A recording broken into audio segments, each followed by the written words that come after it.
Hi, everybody. Thank you for joining us today. My name is Ravale Mohydin, and I work as a researcher at the TRT World Research Centre. Today, we'll be talking to Ms. Selma Jahic, who is a Bosnian Muslim, and she survived the Srebrenica genocide 25 years ago. We'd like to know more about what her personal experience was and how she and her family survived the massacre almost a quarter of a century ago, and how the effects of those still linger today. Welcome. Thank you for being Thank you very here. much. Sama, how would you describe the experience that how did you and your family survive the war? So at the beginning, I was living in a little village called Bečeva. This is in the area of Bratunac. It's close to Srebrenica. I was born in Srebrenica in a hospital there. My family lived a quite normal village life at the beginning. We had some animals and our own land where we planted stuff, so we can feed ourselves. My father and my grandfather, we lived all in one big house with my grandparents and with my great grandfather. And my father and my grandfather both worked. My father mostly worked outside of the country, and my grandfather worked in a factory in Srebrenica.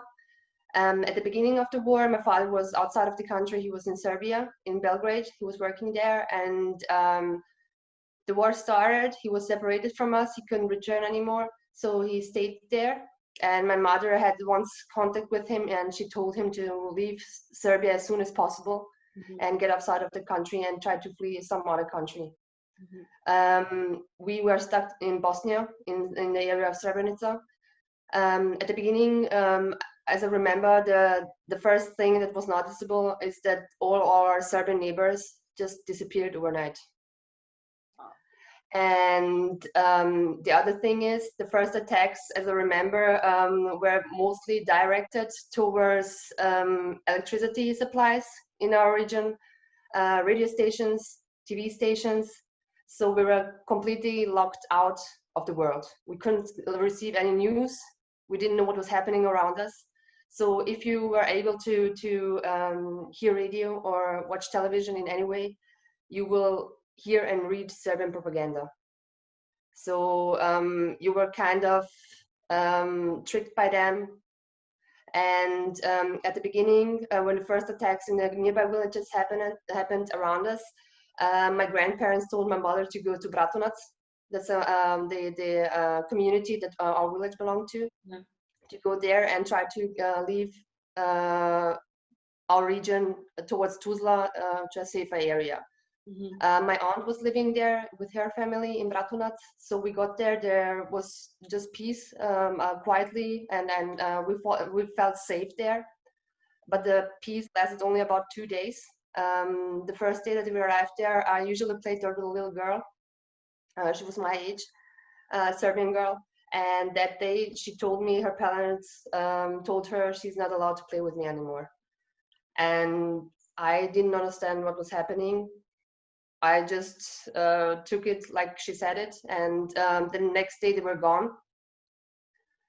None of us understood what was happening. And later that evening, the Serbs marched into Bratunac and occupied the regions. One of the neighbors of my my uncle and my aunt, he was living in a nearby village. He came running to our door, banging on the door, crying, screaming, "They're killing us! They're killing us!" So he came into the house. A few hours later, one of the Serbian soldiers marched in, and he told us to hide in a nearby building. It was across the street from the house of my aunt. It was an unfinished house. It didn't have a roof and anything. So we were hiding there for almost the whole day. And my little brother, he was 3 years old.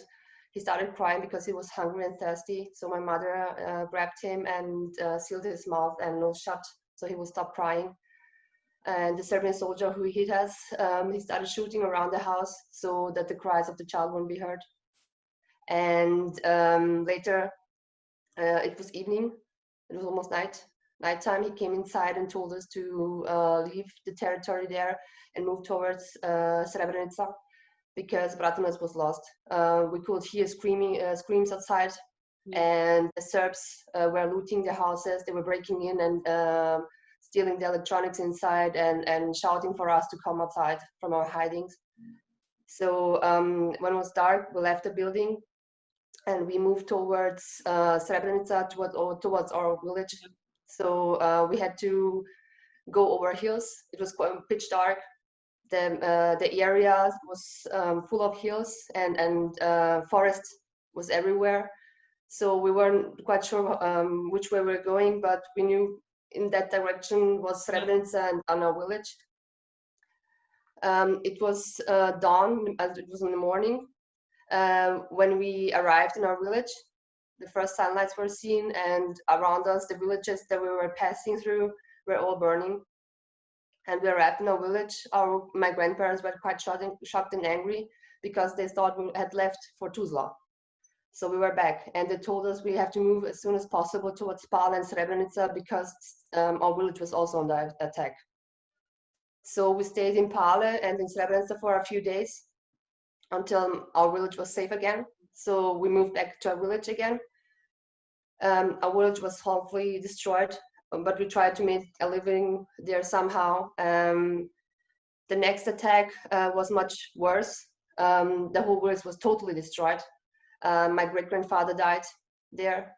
He was hiding in a cellar across from our house with our neighbors. My mother and pulled us with her to run towards a safety area around the hills in our village. The things that my mother first taught us at the beginning of the war, when she said, if I tell you to run, you grab your shoes and run. Don't look behind you. If you hear shots, throw yourself on the ground and crawl. That's what the first instructions from her, and we did it. As a kid, you just follow what your mother tells you. Yeah, of course. So usually when mostly my mother would just say run, my brother and I usually are barefoot outside playing. So we'll try to grab our shoes. Sometimes we went barefoot without shoes and ran behind the hills to hide. During the whole war, we would travel from our village to another smaller city called Pale, then to Srebrenica, and return until the UN arrived in 1993. The area got a little bit safer. Before they arrived, we were almost all of us starving because we had no food. We had no medical supply. We had no clothes to change or to wear. It was winter was horrible. It was very, very cold. The snow in our regions will always be 2 to 3 meters high. So you couldn't go outside to chop wood or anything. So mostly people will burn their own furniture to keep warm inside the houses. After the UN troops arrived, it got better. So the food supply mostly came through. During the normal time, when the UN troops weren't there, my mother would go with our troops into deserted villages and try to find food there. Or sometimes the UN will drop food packages. In some regions, there will be announced where these packages will be dropped. She will try to go there, but mostly men will go there. These men will wear weapons with them, and they will kind of threaten you if you get too close. So she will return empty-handed. And after the UN troops arrived, it got a little bit better. Food was then dispersed between families, how many families members you have in your house. For instance, we would receive per month, I believe, 2 kilograms of flour for our household. That would consist of my grandparents, my mother, and us two. Wow. A little bit of salt, a little bit of sugar, and that's that. So you have to kind of stretch all of that and try. Mostly in summer it was easier because you could try find fruit. Yeah. Sometimes plant vegetables when it was safe. But if we were under attack, planting anything on the fields was impossible. So my mother and our neighbors usually planted stuff in the night, or if it was foggy in the morning. And as soon as the fog lifted, we have to run, because our village was in a difficult area. It was close to the Serbian borders, and all the towns around us were occupied by Serbian soldiers. So they always saw us what we were doing in the village. Wow. And close to the end of the war, we were kind of getting used to the situations, how we lived. We, as I said, we traveled mostly between Srebrenica and our village. Srebrenica was getting crowded and crowded. More people were arriving. The people in Srebrenica were living a worse life that we were living in our village. Yeah. And they had nothing to eat. There were no water supply. Diseases were happening. They were having multiple skin diseases. The hygiene was horrible. Yeah. People were sleeping everywhere. Wow. Mostly little children and elderly will come begging to our village. Our village is about 3 hours away from Srebrenica. Usually you have to go by foot from our village to Srebrenica, 3 hours away. They'll come to our village, knocking on our doors and asking for a piece of bread or anything, if you have anything to eat. So I remember one incident when my brother was 4 years or 5 years old, and one little girl and I believe her mother were begging on our door. My brother had just one piece of bread and he gave them. That was the last thing we had in our household to eat, and he was like, "Here." That's generous. That's very generous. Yeah. It was really difficult during the time not to share, because you don't have something for yourself, but still you couldn't just look away, even if it means that you will go hungry. You share with them, but because you don't know how long they have any food. Absolutely. You know what I've seen in your story, like there's a constant theme of there's a lot of trauma, there's a lot of hardship, and people really struggle to survive. But I see that, you had connections with Serbians as neighbors, and this Serbian soldier who had to escape, you and your family escape, and how you were connecting with others who are in the same situation as you. I think there's a lot of human stories there as well, which, are not really talked about. I mean, Srebrenica has not been covered very well in media, international media. Why do you think that is the case? I think because mostly it's kind of, we don't talk about it ourselves. Like for instance, in my case, it passed 25 years since until I started to talk about this issue. My mother is the same. I can speak for my family members. Most of them never talked. Even if we sit together and talk about the past time and how life was, mostly we talked about the times before the war, like reminiscence about the good old times, how it was during the Great Yugoslavia, how life was then, and etc. But this dark part of our history is like a wound that you don't touch in some way, because it's still talk about it, especially those who are still living there, who are living with the people, perpetrators close by them. Absolutely. Who knew them. These were our neighbors. These were not strangers who did this to us. They're still living there. My father told me that one of his teachers was one of the greatest criminals there. He told me about this teacher who, he said he was a great teacher. He usually would sit with the youngsters and sometimes even go to clubbing with them, etc. He was a really cool person in some sense, and he turned out be one of the greatest villains ever, who killed hundreds of our people. And that's the issue. And I can't imagine how these people are living there if they have to see some of them who they did that. You have evidence, you saw them, and you have to live your life constantly every day, meeting them and like pretending like nothing ever happened. That's traumatic. And yes. I mean, but I can imagine why a lot of people could not talk about this, because it was so difficult to live through. The memories that they have, I can't even imagine what they all have to go through. But thank you so much for actually talking about it now, so that we can all learn from this and move. I don't think we can move forward, but we could potentially learn, you know? Yes, that's the only thing that I want people, younger generations and others who are not educated in this issue to learn from our mistakes. The thing is, I don't hate anybody. I don't hate the people that did this to us. I don't feel any hatred towards them. I don't want to be like them. They killed us because they hated us. They saw something in us that was hateful to them, and that's the reason they did this to us. And I don't want to be like them, and I don't want anybody else to be like that. Absolutely. That's so well put. I couldn't even imagine to feel this much hatred towards another person to do this to them. So, It's not imaginable for it's a normal unimaginable. person. It's unimaginable what they did.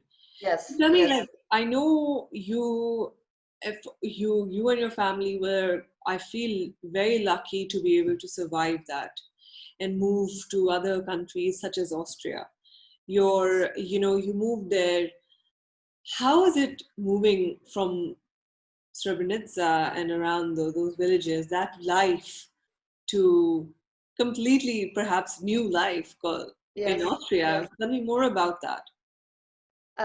When we left Bosnia after the war, we left in August, and the thing is, as we lived in Tuzla with my aunt, Yeah, with another aunt of mine, we had images in our heads how life in Austria would be like. Everything would perfect here, and people will be so kind and nice, and everything will be just unimaginably beautiful.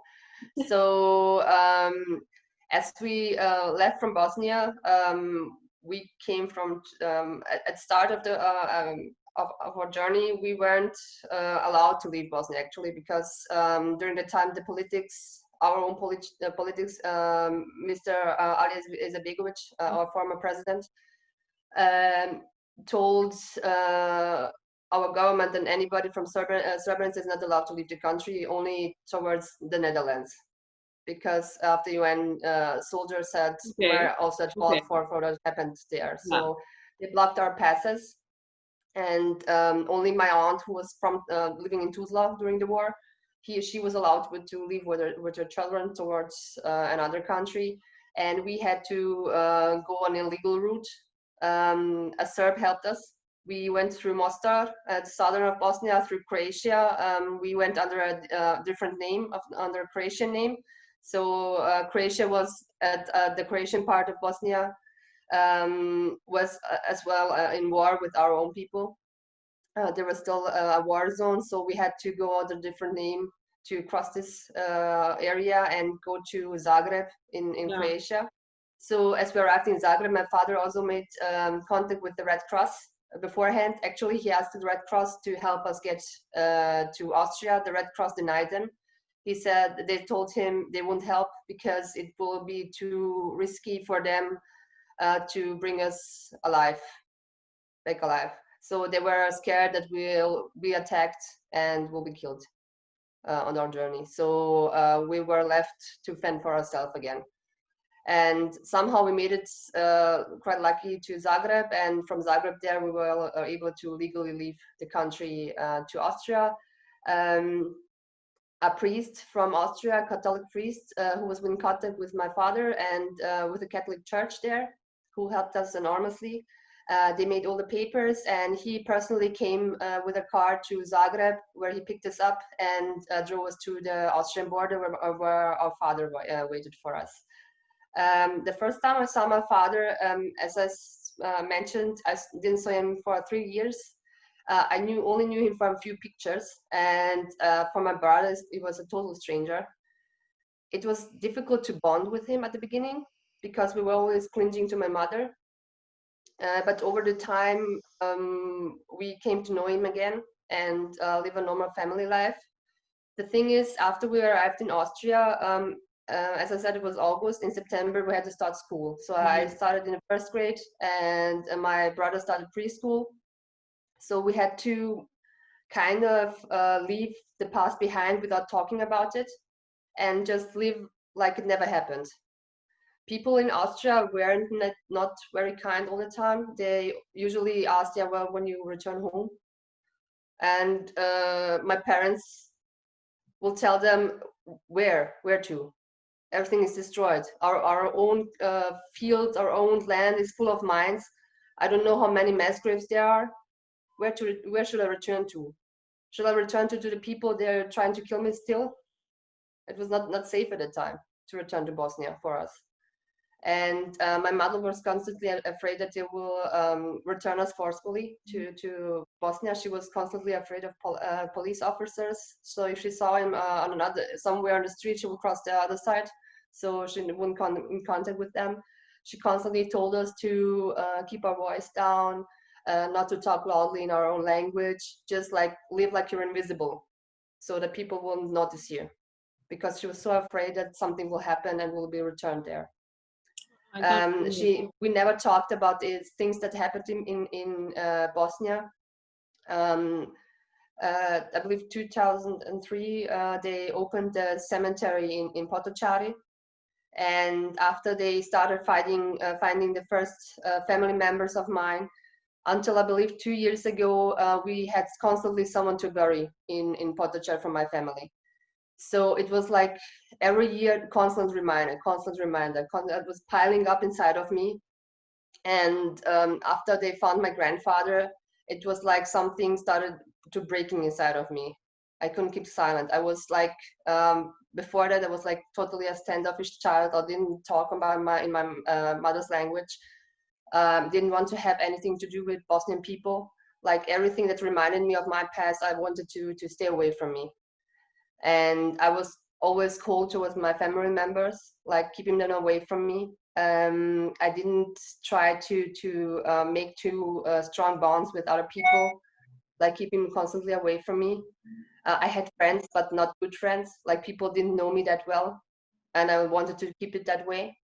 And after they found my grandfather, something started to crumble in me. Like it was like I felt like suffocating the whole time. And the year after he was buried, I visited Srebrenica for the first time, and actually planned to stay there for a couple of days. And the second day, I had a panic attack there. I was in our village where it was. Everything was erased there, like we never existed. The whole everywhere where the houses were standing, where I played with my brother, where the houses of our neighbors were, everything was totally destroyed. Nothing was there anymore. Like this village never existed. Our family was there for over 100 of years. Generations lived there. It's like they wanted to erase every trace of us, that we never existed there. And as I realized that, I started to cry. I started to scream. I begged my parents, I want to leave here. I can't see this anymore. I can't stand this anymore. And I cried and screamed the whole way back to Tuzla, where our other house was. Before we left there, we visited the cemetery in Potocari. I went to my grandfather's grave. I prayed there for him. I was crying still. I just remember that I went there to the memorial. There's this book where you can write something inside, and I wrote a few words for remembrance. And after I left there, I never visited again. So as I returned home to Austria, I felt at first I felt empty, like I felt nothing, like everything was gone. But after that, my mother started to talk a little bit, because she knew that maybe she felt that I was struggling, and she started to talk to me about Srebrenica a little bit, like, what do you remember? And as soon as I opened up and told her what I remember, I believe she realized that I was struggling my whole life with that. Yeah. I had really hard time at the beginning to talk about anything from Srebrenica in school. When teachers found out that I was from Srebrenica and they wanted me to talk anything about it, I would just block it away, like, no way in hell, I will tell you anything. Yeah, I mean, I think it's really impacted you as an individual. I can see, like, what were I feel like there's so much PTSD with not just all survivors, like how you guys are processing all of this. It's very, we're honored to be a part of this for you. in the sense that we can potentially make people understand how difficult this was for all of you. And what I want to just put this all together, and I want to ask you, what advice would you have for the world? Because we do have potentially very Srebrenica types hotspots in the world. Where this can actually take place again. We have Myanmar, we have Kashmir, we have all these places where there are actual Muslim populations which are in danger of genocide. Yes. What would you say to the leaders, the people, and in those spaces? I would like to ask them, please save these people. They're I'm sorry. No, of course.